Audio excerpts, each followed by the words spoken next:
जुन्या भांडणाच्या कारणावरून एकाच बेदम मारहाण, कदीम जालना पोलीस ठाण्यात गुन्हा दाखल। जालना शहरातील दुःखी नगर भागातील आक्सा फंक्शन हॉल येथील हॉटेलसमोर जुन्या भांडणाच्या कारणावरून एकाच बेदम मारहाण केल्याची घटना घडली असून या प्रकरणी दिनांक 27 नोव्हेंबर 2024 रोजी मारहाण करणाऱ्यावर गुन्हा दाखल करण्यात आला असल्याची माहिती गुरुवार दिनांक 28 नोव्हेंबर 2024 रोजी सायंकाळी 6 वाजता पोलीस सूत्रांनी दिली आहे।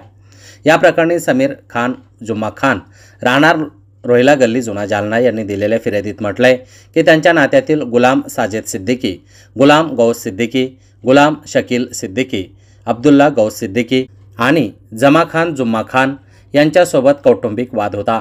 त्यांच्यात फोनवर वाद झाल्यानंतर आक्सा फंक्शन हॉल येथे फिर्यादीवर लोखंडी रॉड चाकूने हल्ला करून गंभीर जखमी करण्यात आलं।